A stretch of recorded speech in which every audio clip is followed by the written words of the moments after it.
우리가 세상에 살아가면서 이 두려움에 사로잡혀서 불안한 마음을 가지고 살아가기가 쉽습니다.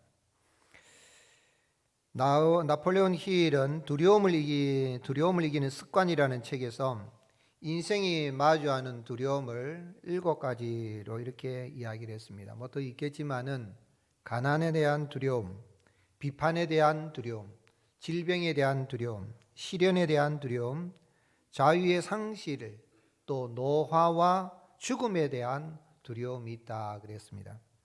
우리는 계획하고 시도했던 일들이 실패하지 않을까 이렇게 두려워하면서 어떤 새로운 일을 시도할 때에 주저합니다. 또 우리는 나를 괴롭히는 그런 사람으로 인해서 사람을 두려워하기도 하고, 어떨 때는 사람이 싫다, 인간이 싫다 하고 대인기피증을 가지기도 합니다.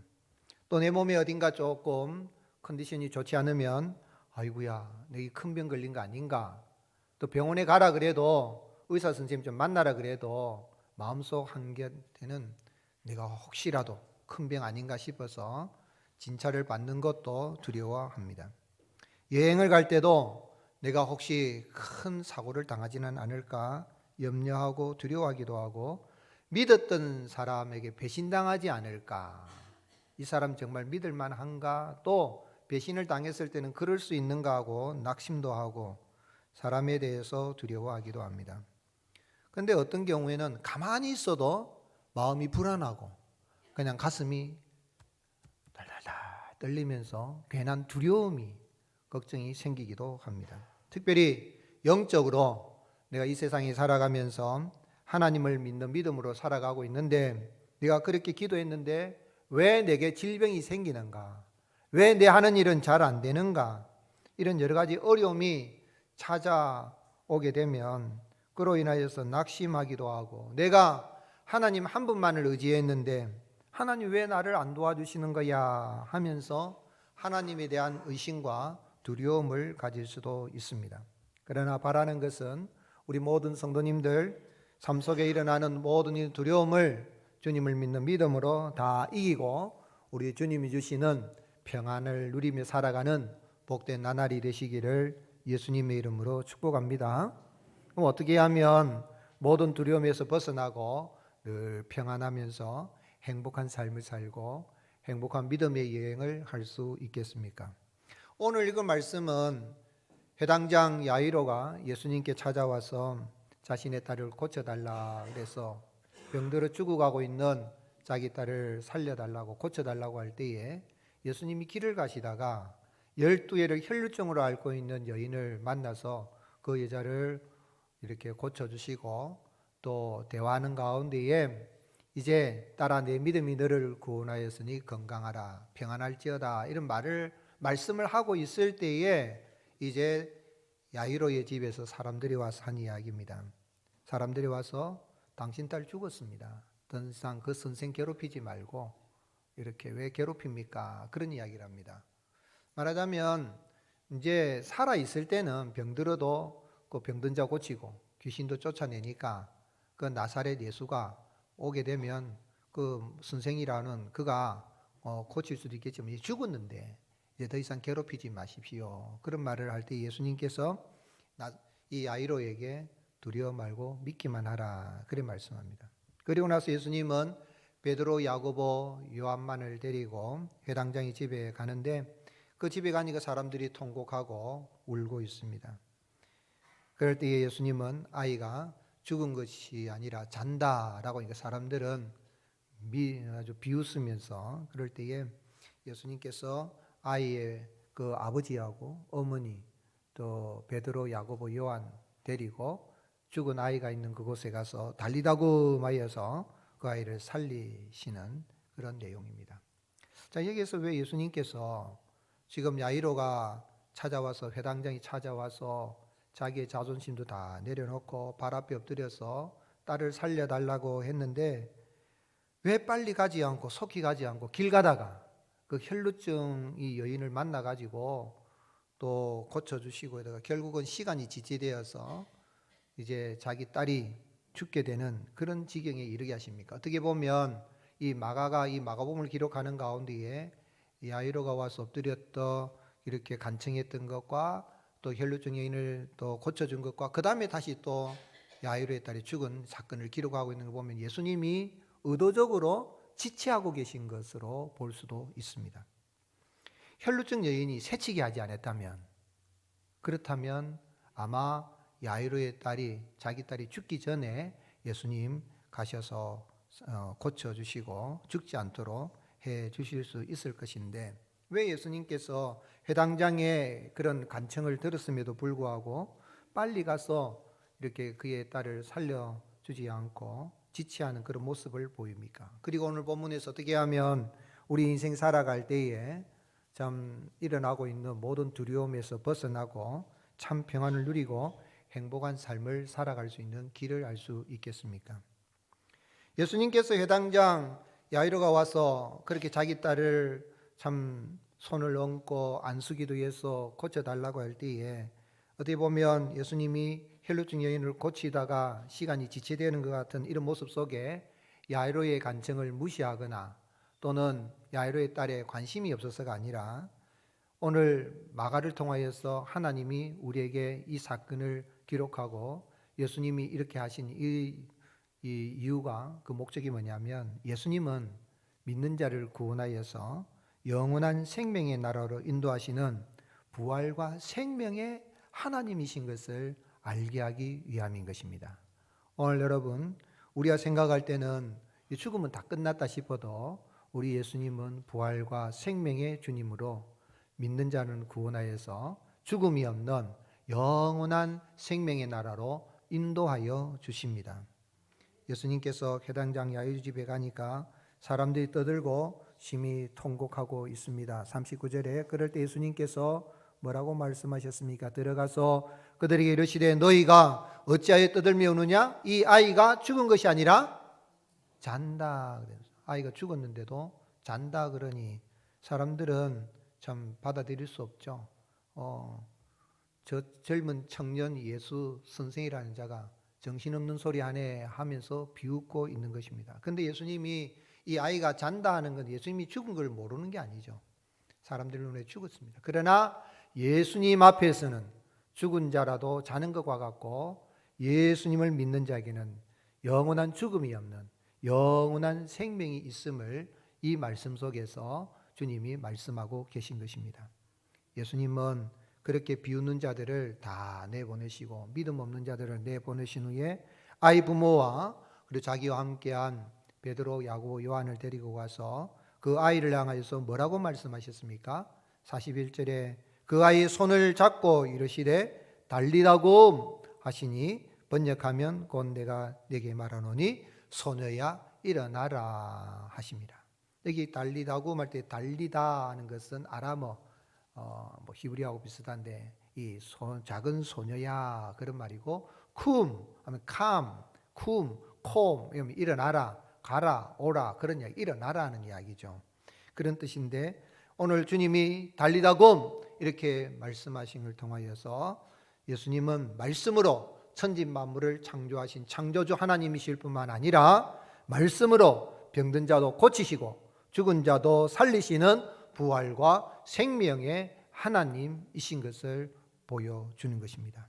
그러므로 우리가 예수님을 믿는 자는 하나님께서 사랑하셔서 반드시 사망에서 벗어나 죽음이 없는 영생의 나라, 생명의 나라로 인도하여 주시는 전능하신 하나님이신 것을 믿고 그 하나님을 믿는 믿음으로 내가 생명의 나라를 소유한 것을 감사하며 살아가야 되겠습니다.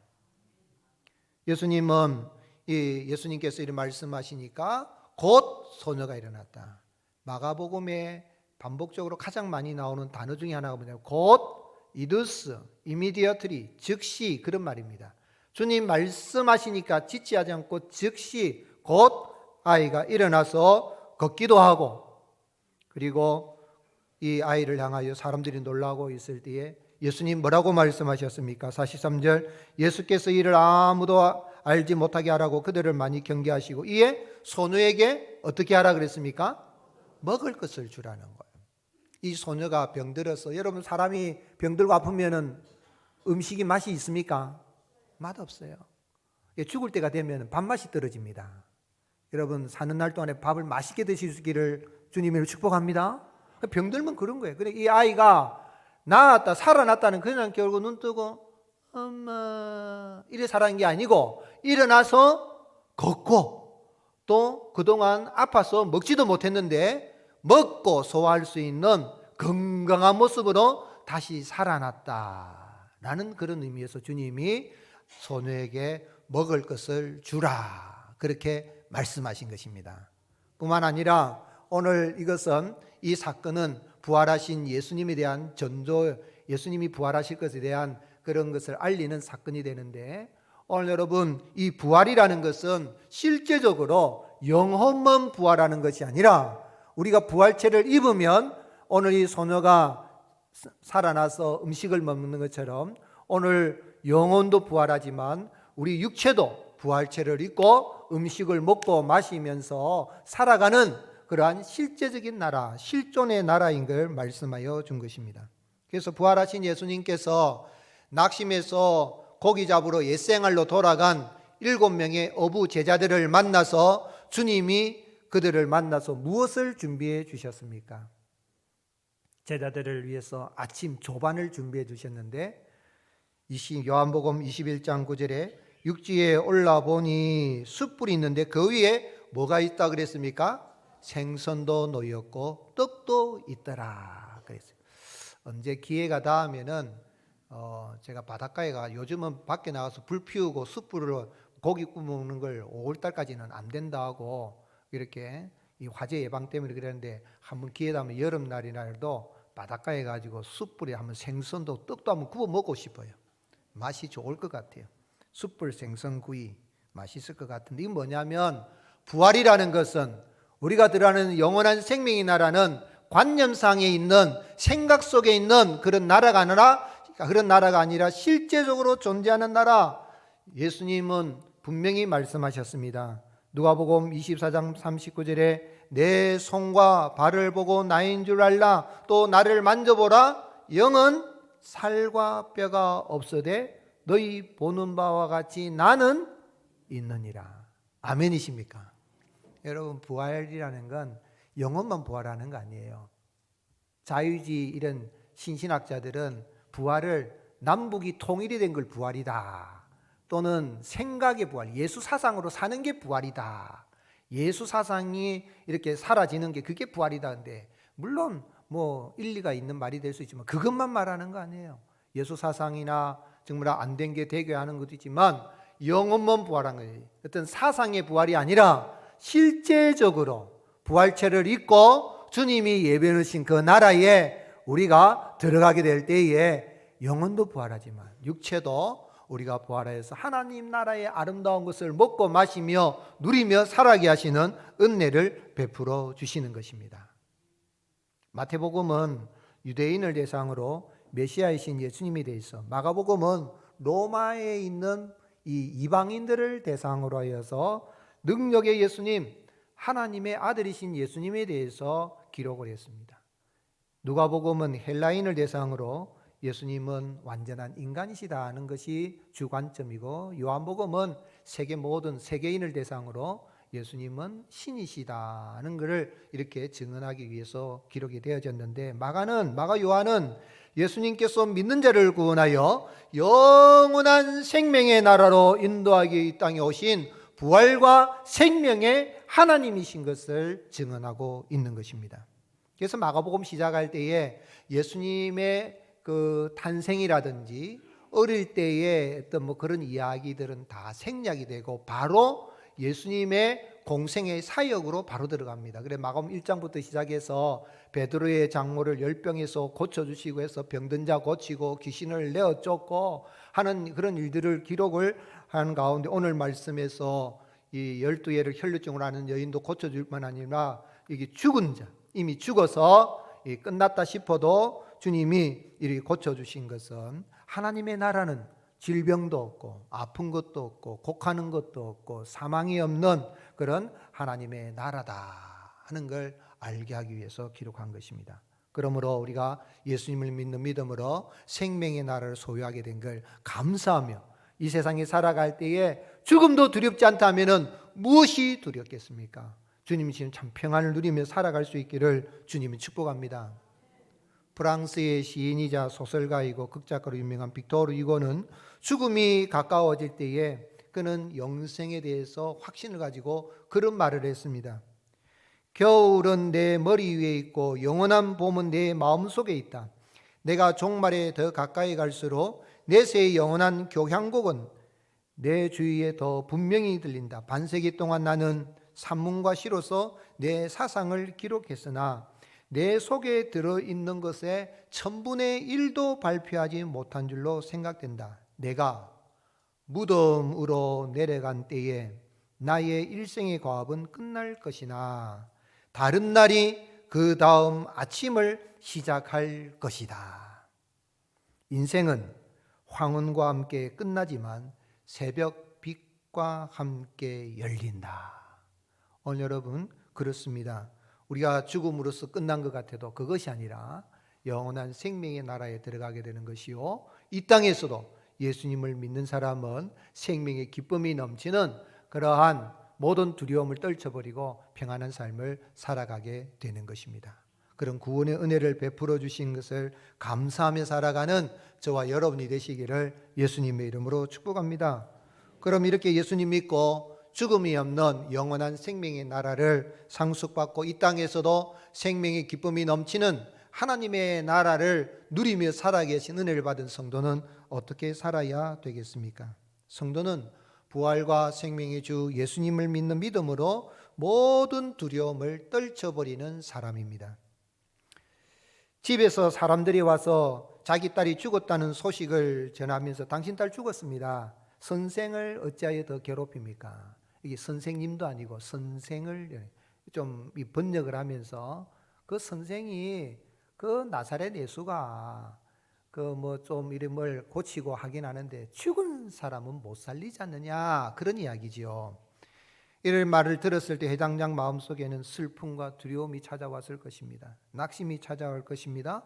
그를 향하여 예수님 뭐라고 말씀하셨습니까? 36절에 예수께서 그 하는 말을 곁에서 들으시고 회당장에게 이르시되 두려워하지 말고 뭐 어떻게 하라고요? 믿기만 하라. 그렇게 말씀합니다. 믿기만 하라는 말씀은 2인칭 현재 능동태 명령법이다. 무슨 이야기입니까? 네가 내게 와가지고 내 발에 엎드려서 내 소문을 듣고 내 딸을 살려달라 하고 그렇게 머리를 쪼아리고 머리를 땅에 댈 정도로 그렇게 간구를 했는데 너 집에서 사람들이 와가지고 그런 말을 해도 두려워하지 말고 계속 믿어라. 그런 이야기입니다. 믿음을 멈추지 말라는 이야기입니다. 상황이 이제 죽어서 끝난 것 같아도 신앙을 멈추지 말라는 겁니다. 낙심하지 말라는 거죠. 회당장은 어떻게 보면 예수님 한 분만 바라보고 지금 예수님께 찾아와서 그렇게 해서 지금까지 왔습니다. 그런데 회당장이 예수님 믿었기 때문에 모든 체면이나 위신도 내려놓고 다른 사람들 보는 앞에서, 회당장이 지도자입니다. 그런데 보는 앞에서 무릎을 꿇고 바닥에 엎드려서 살려달라고 그랬고, 또 유대교에서는 유대 지도자들은, 이 종교 지도자들은 예수님을 메시아로 믿으면은 신성모독죄로 해서 출교하려고, 유대사에서 출교시키려고. 출교는 죽는 거예요. 그냥 교회 안 나오는 정도가 아니라 유대 사회는 정교 일치 사회이기 때문에 출교당하면 그 사회에서 끝나는 거예요. 사회적 죽음이나 마찬가지인 거죠. 그런데도 이 회당장이 자기 딸이 죽어가고 있으니까, 병들어 있으니까 그런 위험도 감수하면서 예수님 앞에 나와서 살려달라고 그래 간청한 겁니다. 그런데 예수님이 길을 가다가 12개를 흘려주는 여자를, 그 당장 죽는 것도 아닌데 피를 흘려가지고 냄새가 나서 그 여자 나중에 내 딸을 살려주고 그 여자 불러가지고 그래 네가 내 옷에 손을 댔느냐, 그래도 되는데 왜 그 여자가 새치게 해가지고 말이야 내 딸이 죽게 되었는가 하는 생각이 만감이 교차일 것입니다. 좀 예수님이 뛰어가지는 않더라도 좀 빨리 가서 좀 나를 불쌍히 주신 내 딸을 살려주면 좋을 텐데, 어떻게 보면 예수님이 자기 딸의 생명에는 관심이 없는 것 같아요. 나는 믿음으로 나갔는데 너무 천천히 움직이는 것 같아요. 여자하고 뭐 따라 내 믿음이 너를 구원했느니라, 평안해라, 건강하라, 뭐 그런 말하고 있을 때에 이 말씀을 할 때에 그랬거든요. 좀 빨리 가면 될 텐데.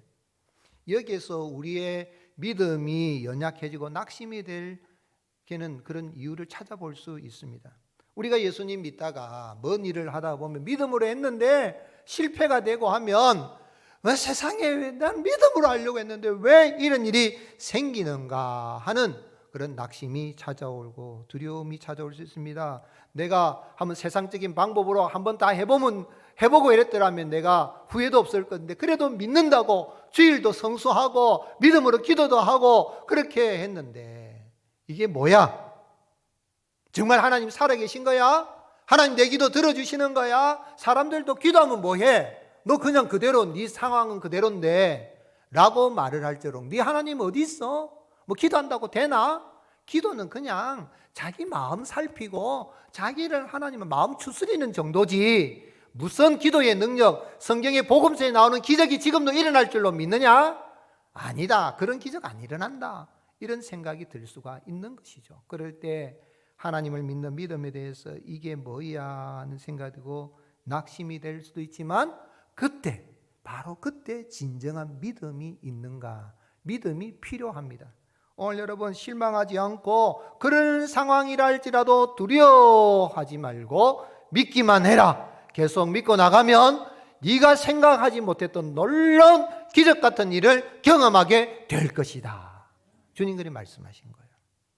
마음속에 일어나고 있는 절망에 지지 말라는 것입니다. 사람으로는 모든 것이 끝났다고 해도 하나님께는 끝난 것이 아니라는 말씀입니다. 하나님을 내 생각 속에 가둬두지 마시고 하나님을 내 능력 속에 내 수준에 가둬두지 말고 전능하신 하나님 예수님은 지금도 살아계셔서 믿기만 하고 믿음으로 나가면 상상할 수 없는 끝난 것 같아도 끝나지 않고 놀라운 기적 같은 일을 경험하게 하시고 바로 여기에서 모든 두려움을 떨칠 뿐만 아니라 하나님의 나라를 경험하게 하는 은혜를 베풀어 주십니다. 야이로의 상황에서 할 수 있는 것이 아무것도 없겠지만 예수님이 하시고자 하시면 얼마든지 죽은 자도 살리실 수 있는 그런 믿음 가운데 굳건히 거할 수 있기를 예수님의 이름으로 축복합니다. 그런데 이렇게 말씀을 하고 나서 같이 갑니다. 집에 가니까네 아이고야 낙심스러워요. 38절 회당장의 집에 함께 가사 떠드는 것과 사람들이 울며 심히 통곡함을 보고 집에 도착하니까 주님 오실 때 이제 사람들이 말 듣고 주님 또 곁에서 그런 말씀하니까 그래 마음 추스리고 가보자네. 눈앞에 뭐가 펼쳐진 겁니까? 아버지가 오지도 않은데 애비가 오지도 않은데 지금 장례가 절차가 진행이 된 겁니다. 여기 떠드는 것이라는 것은 구번역 개역 한글판에서는 헌화하고 그랬어요. 헌화하는 것. 헌화가 뭡니까? 사람이 죽고 나면은 아이고 안 돼도 꽃을 뿌리고 하는 그런 일을 하고 있는 거예요. 장례가 벌써 진행이 되고 있는 것이죠. 울며 심히 통곡한다. 운다. 여기 cry out 우는 거 까마귀가 우는 것처럼 아이고 할 뿐만 아니라 심히 통곡한다는 건 땅을 치고 아이고 12살밖에 안 된 게 저게 죽다니 땅을 치고 통곡을 하면서 여기 통곡한다면은 여기에 꽹가리죠. 꽹가리가 막 치는 것처럼 그렇게 떠들고 그렇게 우는 걸 말하는 거예요. 여러분 딸아이가 죽었을 때 그 부모 어머니 마음이 어떻겠어요? 사람들이 그냥 웁니까? 이리 우는 게 아니라 뭐 세상에 12살밖에 안 됐는데 어떻게 보면 아니 예수 선생 데리러 간다는 거 왜 남편은 안 오는가? 이제 끝났다 하는 그런 가운데 통곡하고 있는 것이죠.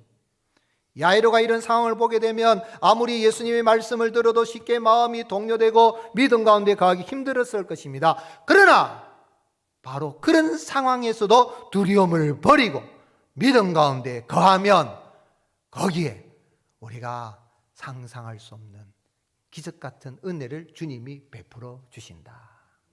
믿음 가운데 거하라는 거예요. 거기에 참 믿음, 진실한 믿음이 필요한 것이죠. 사람들을 향하여서 예수님이 아이가 죽은 것이 아니라 잔다니까 사람들은 비웃습니다. 아이고 저 젊은 사람이 눈에 보고도 저런 이야기한다. 지금 장례하고 있는데 비웃는 거예요. 뭐? 아이가 잔다고? 어떻게 보면 데려나가라 그렇게 이야기할 수 있어요. 근데 예수님 그 사람 다 내쫓아요. 그들을 내보내고 있는데 이 헬라 원어에는 내쫓고 그래요. 믿음 없는 사람 나가라. 즉 말하자면 믿음 없는 사람은 주님이 죽은 자를 살리시는 그 기적의 현장을 볼 수 없게 만드시고 아버지와 야이로를 어머니를 데리고 또 변화산에 올라 함께 주님이 변화하시는 그 모습을 목격하게 될 이 베드로, 야고보, 요한을 다 데리고 와서 달리다금 하고 살려주신 것입니다. 오늘 사랑하는 성도 여러분, 부활이요 생명이신 주님을 믿는 믿음을 가지고 있다면 우리에게 일어난 모든 두려움을 떨쳐버리기를 주님의 이름으로 축복합니다. 우리 속담에 안 믿는 사람들도 그런 말 하지요. 구더기 무서워서 장 못 담그랴. 장을 담그려 하면 구더기가 생길 수 있죠. 구더기 생길 때 어떻게 하면 되죠? 네, 열어가지고 햇볕에 하면은 사라지고 할 수 있어요. 그렇게 처리해 나가면 되지. 장을 담가야 될 거 아니냐. 세상 사람도 그래 하는데 믿는 사람들이 부활이요 생명이신 주님 믿는다 하면서 조금 어려면 아이고 내가 이러다가 이러면 되겠느냐 이 말이에요. 여러분 실패를 두려워하지 말고 주님 믿는 믿음으로 나가면 모든 것이 끝난 것 같아도 끝난 것이 아니라는 걸 믿고 나가면 나보다 나를 더 잘 아시는 주님이 놀라운 은혜를 베풀어 주시고 상상할 수 없는 기적 같은 은혜를 베풀어 주십니다. 그리하여 우리의 마음에 평안을 세상이 주지 않는 그런 평안을 주십니다. 그래서 내 이름은 십자가를 지실 주님이 제자들에게 뭐라고 말씀했습니까? 요한복음 14장 27절 같이 읽겠습니다. 평안을 너희에게 끼치노니 곧 나의 평안을 너희에게 주노라. 내가 너희에게 주는 것은 세상이 주는 것과 같이 아니하니라. 너희는 마음에 근심하지도 말고 두려워하지도 말라. 아멘이십니까? 바울은 디모데에게 믿음의 아들 디모데에게 뭐라고 편지했습니까? 디모데후서 1장 7절 하나님이 우리에게 주신 것은 두려워하는 마음이 아니요 뭐라고요? 오직 능력과 사랑과 절제하는 마음이다. 사도 요한은 사랑 안에 두려움이 없다 그랬어요. 요한일서 4장 18절 같이 읽겠습니다. 사랑 안에 두려움이 없고 온전한 사랑이 두려움을 내쫓나니 두려움에는 형벌이 있습니다. 두려워하는 자는 사랑 안에서 온전히 이루지 못하였느니라.